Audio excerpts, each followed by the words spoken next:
Good morning, my critters. It has been about 3 weeks of Spacetime Smackdown, so I feel it's appropriate to finally do a tier list on the meta. Where do I think things are at? We're going to discuss every deck that I think is viable or really needs an opinion on, and we got to talk about, how am I ranking these things? What do they mean? So down here at the sad face tier, we have the decks that just have no real meaningful results or I just outright think are bad. C tier is going to be, you might see one skilled pilot hit the right matchups with their deck and go far enough in the tournament, make it into that top cut, whatever that might be for a tournament, top 64 in the Ursa Day, top 32 in some of the other big ones, whatever. But you might see one player do it.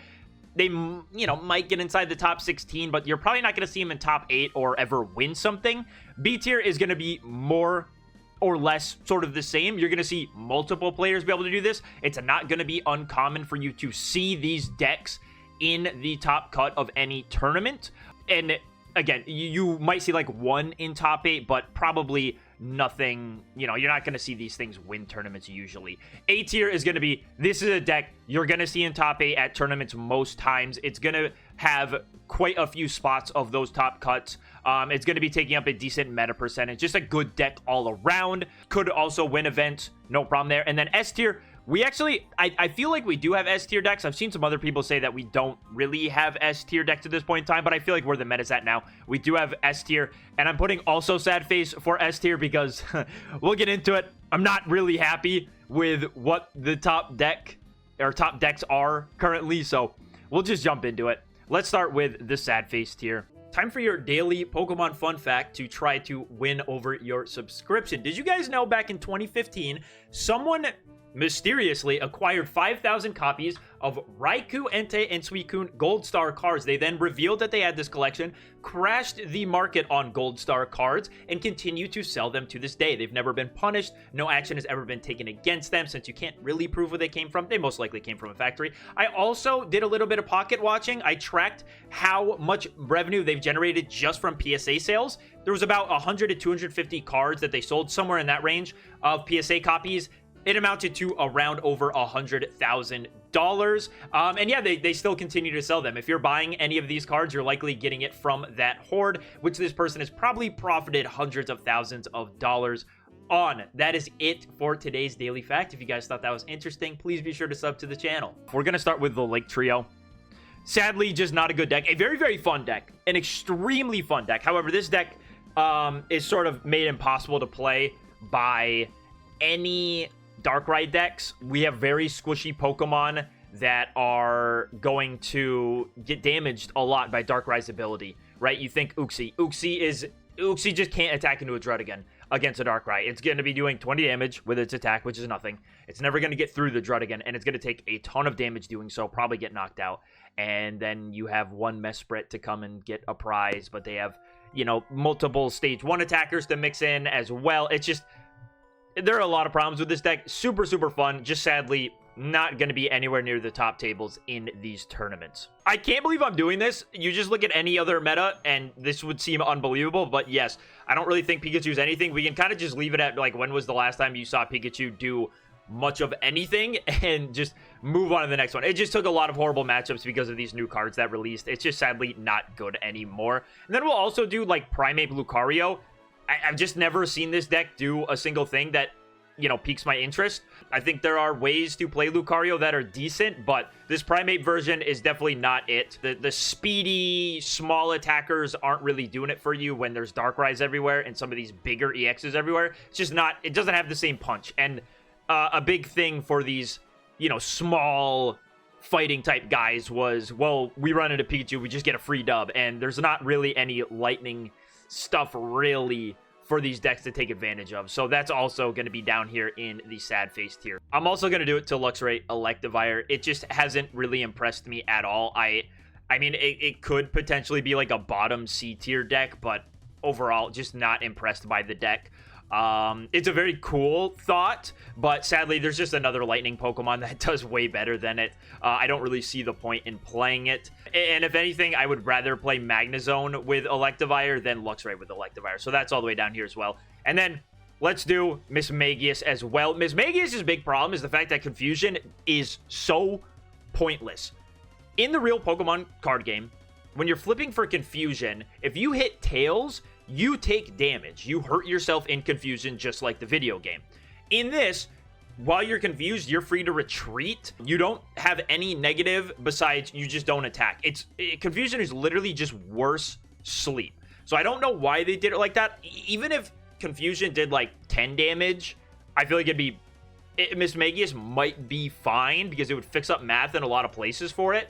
20 damage would be great. Might be a little bit too much considering, you know, where our damage ranges are at in the TCG. But I think Confusion, if Confusion ever gets a buff and ever works, honestly, the way that I feel like it should, this card would be better. Now, I can't lie.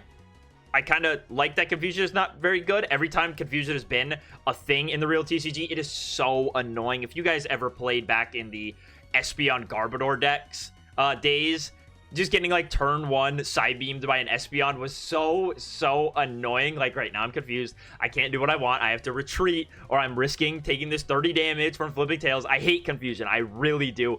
It is more annoying to me than sleep. Because you like, there are times where you just have to go for the flip, and if it doesn't work out for you, you lost on a 50-50. I don't like Confusion, so I'm happy that it's bad, but, you know, I still don't feel like it works the way it should in this game, and Mismagius, sadly, takes a big nerf because of that. Mew Greninja can go in here as well. Again, no meaningful results. This deck means nothing to me. It was an old favorite. Greninja kind of failed it off, which is insane, because you would think it would be disgusting now that we have, like, Cyrus. And a Greninja plus a Cyrus is just guaranteed, like, bring up anything I want. But no, Greninja, outside of one variant, hasn't really done much, which does make me sad. It makes me sad. This was my boy. This was my splashable stage 2. We can probably put Celebi Superior in here as well. It's definitely still, like, a fine deck, like, just off of fundamentals, but it just doesn't really have a placement in the meta. If you go and look at, you know, people are still playing it. Not that many, but some people are playing it.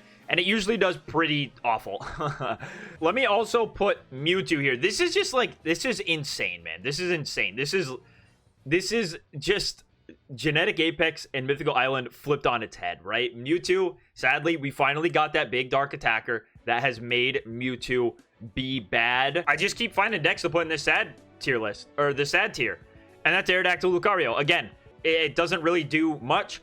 Aerodactyl's hard to find. The small basic, or the small fighting type attackers are not what they once were. And Aerodactyl is not really a great partner for Lucario, in my opinion. I just don't think it's a good deck. This is a good time to know as well, if you do not see your deck anywhere on this list, anything that you have in mind, it's in the sad face tier. Okay, your Dragonites, you Dragonite believers, I'm sorry, you're still not making it out of the bottom of the tier list. But let's move on to C tier. Now, I'm going to start with Garchomp. Now, this has Garchomp Manaphy. By the way, shout out Pocket Mads for the tier list. This is just like the most complete space-time one I was able to find. And I didn't really feel like I needed to add some things. If anything, I would have taken some decks away. But Garchomp, I don't really think that Garchomp Manaphy is the way to play it. I would much rather play like Garchomp Druddigon or Garchomp Mew. Real Garchomp believers can debate that in the comments. Garchomp will sometimes do things in like smaller tournaments, but on the big stage in the larger tournaments, it's probably not going to get anywhere close to the top cut. You kind of need a lot to get going. Its dual energy really hurts it. I would love for Garchomp to be good, but I kind of figured, I mean, it's a stage 2, and stage 2s are struggling a bit right now if their name doesn't start with Magna and end with Zone. Garchomp's going to be at our bottom of C tier. And this Venusaur as well, I feel like this should be Venusaur just Shaman. Venusaur Shaman is fine. Venusaur still has its problems. This is probably the highest I've ever ranked a Venusaur. It now has like added bulk given with the Shaman, more heal, Giant Cape. You usually don't play it with Giant Cape, but it's an option. You usually play it with like Rocky Helmet or something to fix up Venusaur's damage numbers. It's an okay deck. If it hits the right matchups, it can do good. If you just don't run into something that can two-shot a Venusaur, you're usually in a pretty good spot. I mean, it has so much bulk and it heals so much damage from itself, and Pokemon aren't really doing as much damage as they used to, so Venusaur's okay, but it's not anything truly impressive. Let's also get Dialga Melmetal up in here. Probably the worst Dialga variant, in my opinion. It was the one that everyone looked to first. You know, it's what made the most sense. But this one just, again, hasn't really done anything to impress me. I've seen it have some placement, but nothing crazy. Just overall, not the best partner for Dialga. We will also put Starmie Palkia in here, and while I'm at it, I'll do Palkia Greninja as well. Sort of the same thing, just worse Palkia variants than the one we're used to seeing, Palkia Vaporeon. Both have slight pros, I guess, but I think the best way to run Palkia is just, like, flood the bench with energy, let a couple Palkias do all the work and try to win you the game that way. These other attackers don't really add much to the deck. Palkia is kind of just good enough with its own attack. It doesn't really need more support. Just use that Vaporeon in that Manaphy to get everything going, power up your Palkias, let Palkia do everything. Let's get Skarmory Bastiodon in here too. A very, very cool deck. Sadly for the Bastiodon, you kind of need that first flip to go your way. Otherwise, you're left with very, very little health left. And it's hard to set up the Bastiodon, man. It's a stage 2. It needs 3 attachments to it. And it's a fossil. So it's hard to find that armor fossil. Skarmory can carry you early game. Skarmory's like one of the best early game attackers we have. Maybe just the best. But getting the Bastiodon set up is pretty difficult since you can't use that Pokeball to find your fossils. Very, very tough. You're trying to find...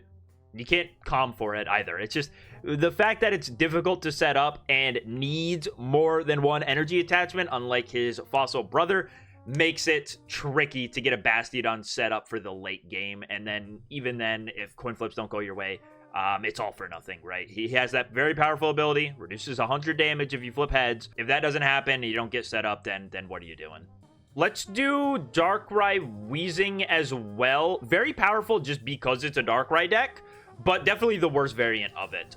There are many other ways to play Darkrai, and I think Weezing is probably the worst one you could pick out of, like, all of the meta threats.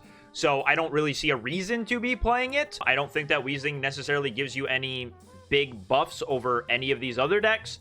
Weezing is just kind of a slightly more damaging Druddigon, right? If they're attacking the Druddigon, they're damaging themselves. Weezing is going to put on a little bit of pressure earlier on. Doesn't really impress me in any way. And it's not like the Weezing is going to come in and take any big knockouts. You're sort of relying on the Darkrai for the end game, which can be fine, but without any damage buffs to it or supplemental attackers besides the Weezing, it's not great. It's not great.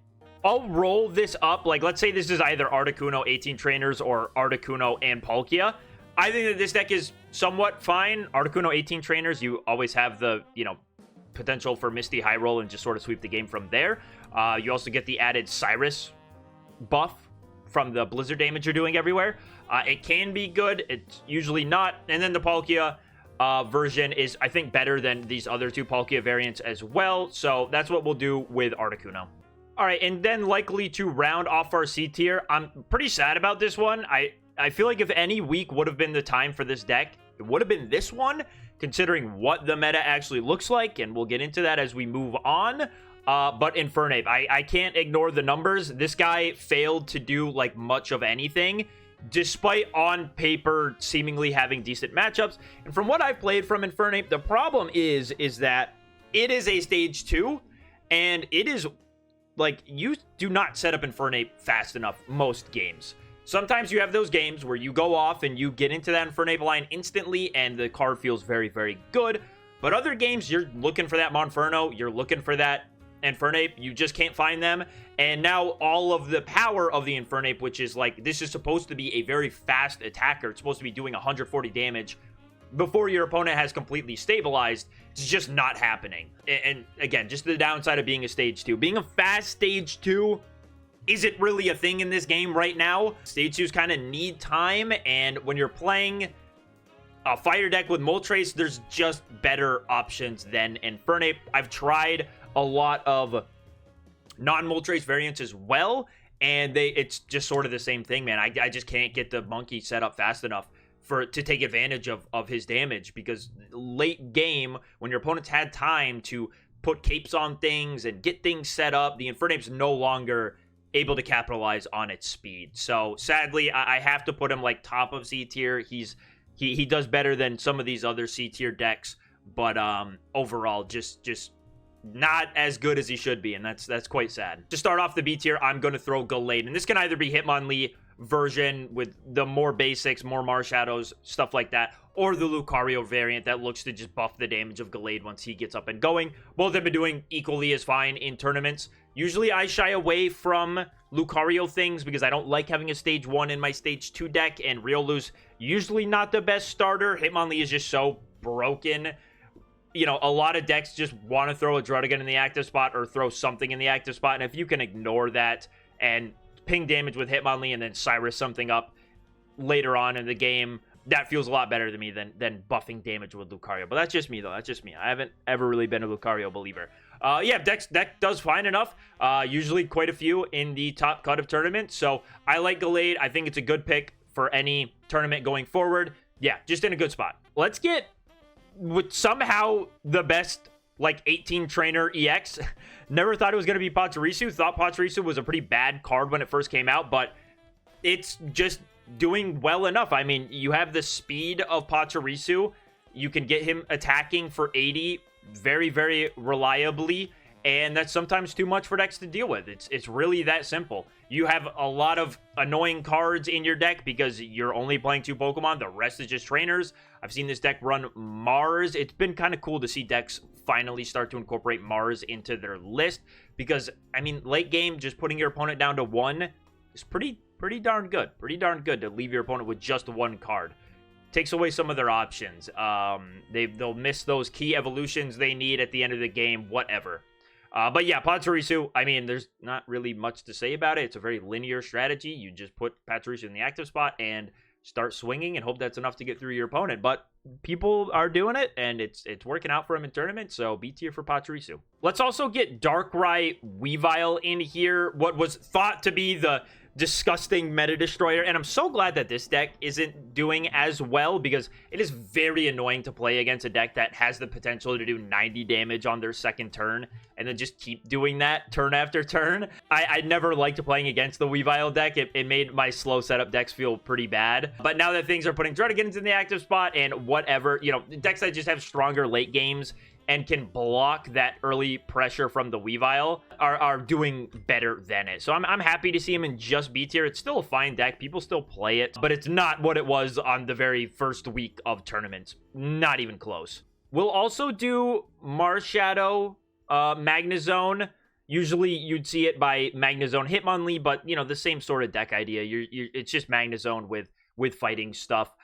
Taking advantage of the Hitmonlee pinging damage wherever, Marshadow as another option as an attacker, and then Magnezone for the late game. So cool deck. It's 1 prize stuff. It's literally just what Greninja fighting was, but now instead of Greninja we're using Magnezone. Magnezone has just become the better splashable stage 2, and I gotta live with it. Greninja's not the friend that he once was to me. Just probably the weakest of the Magnezone variants that you're seeing listed here. It was very, very good for a time, like following the week where Gyarados was doing super, super well. It had a big buff because Hitmonlee stocks went up, and it could really capitalize on that. But now that things have sort of settled, there are better ways to play Magnezone. But Magnezone at its core is still just a great card, so B tier for the Magnezone fighting variant. Let's also get my boy Rampardos in here, man. Rampardos, I'm so happy to see him, like, consistently doing decent. He's never, like, won anything, but he is usually around, and I love it, man. It is such a cool deck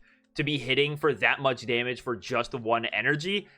Same problems with Bastiodon as we discussed earlier, where it's kind of hard to get the Rampardos set up sometimes, but at least once you get that Skull Fossil down, you only need the 1 attachment, and that's it.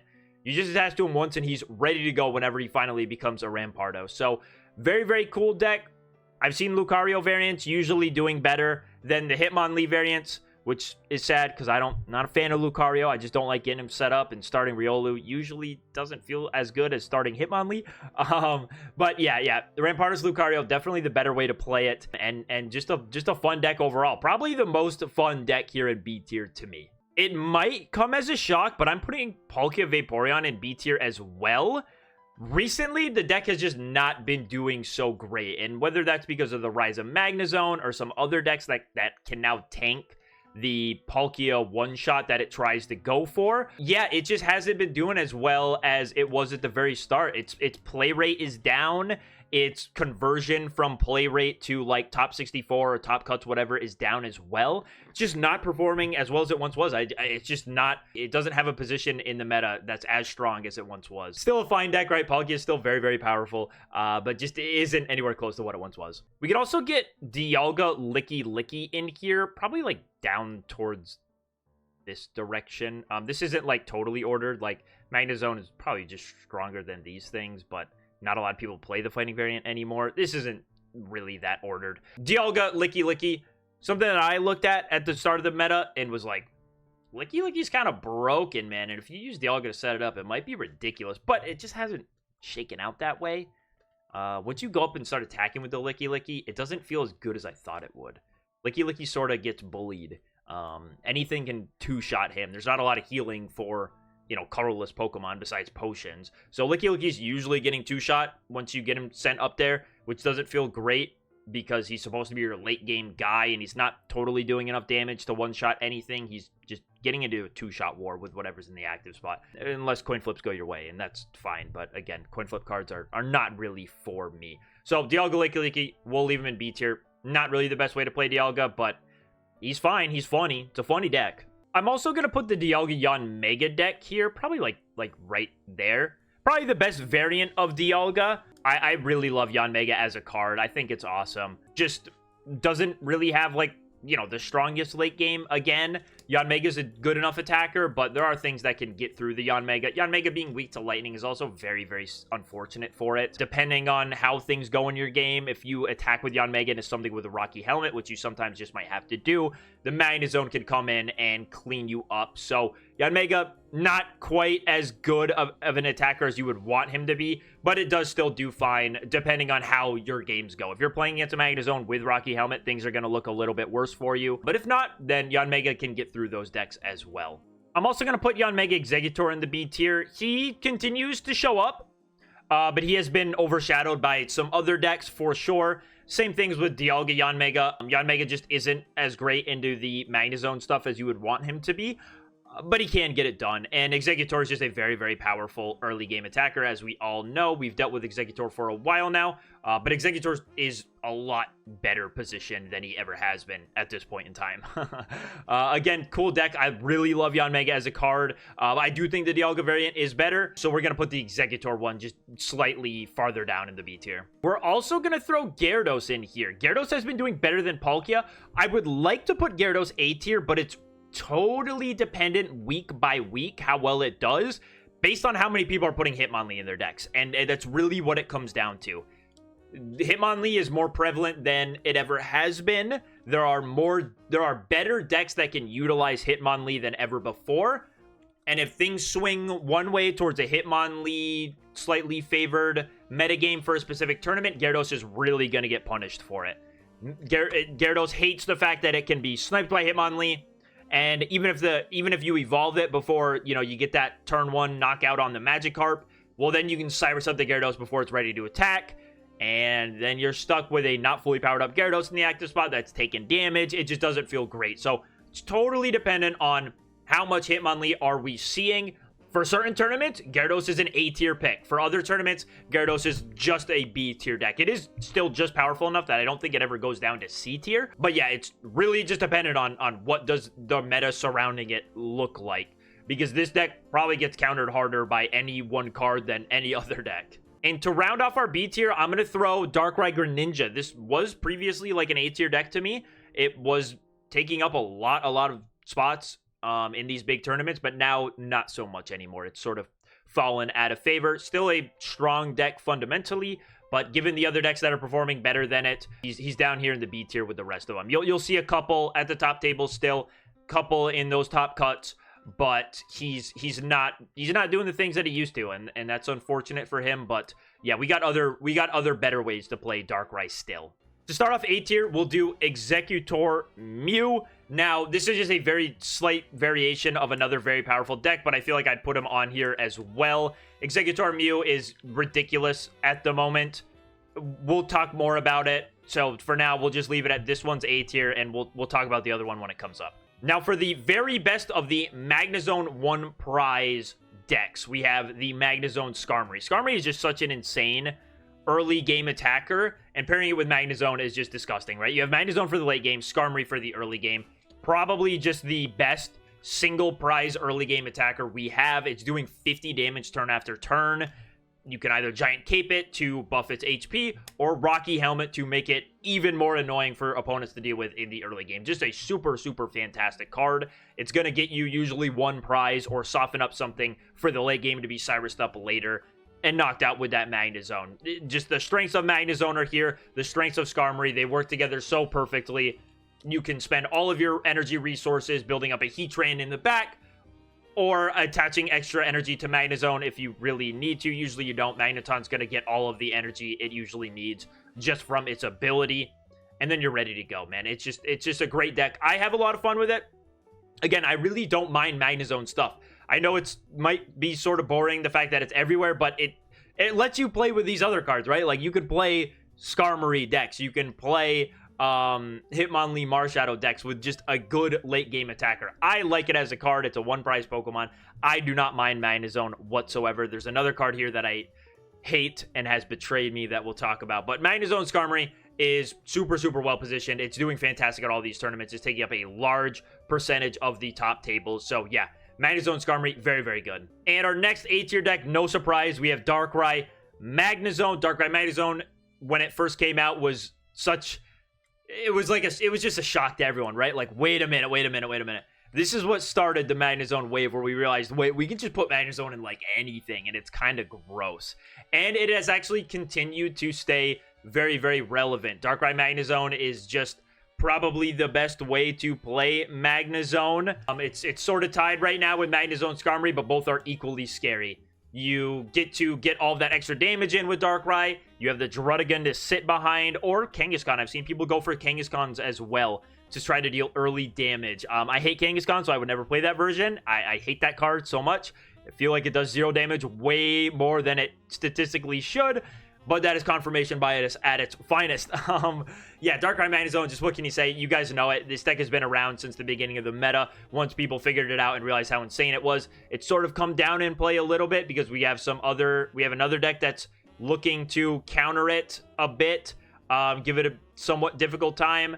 But yeah, Darkrai Magnezone still very, very strong. A fantastic pick for any tournament. And strangely, we actually have Charizard sticking around. You wouldn't think so.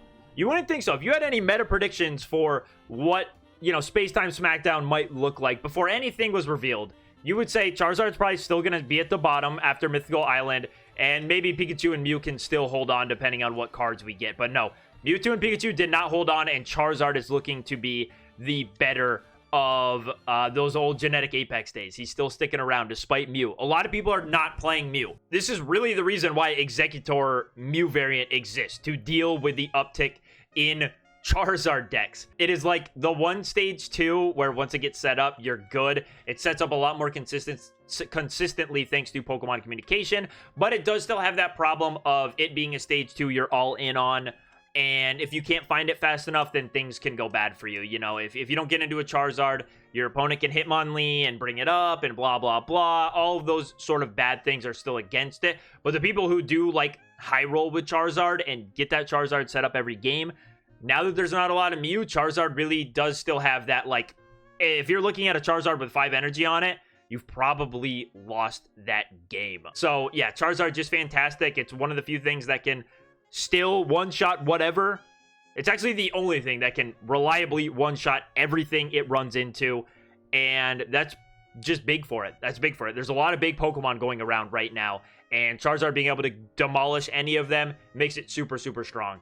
Sorry, Infernape, but you will never be what Charizard is. I apologize, man. I wish you were better, but sadly, Charizard just outclasses you in every single way. And now, for our S-tier deck, also sad face. Exeggutor with Celebi. These should be flipped because Exeggutor is the main star. This is easily the worst best deck we have ever seen. This is like, you just look at a deck list and this is a very easy to pilot deck with not a lot of skill expression. I don't feel you are just attacking with Exeggutor and building up a Celebi in the back and using whatever trainer cards end up in your hand to hopefully get you through the game.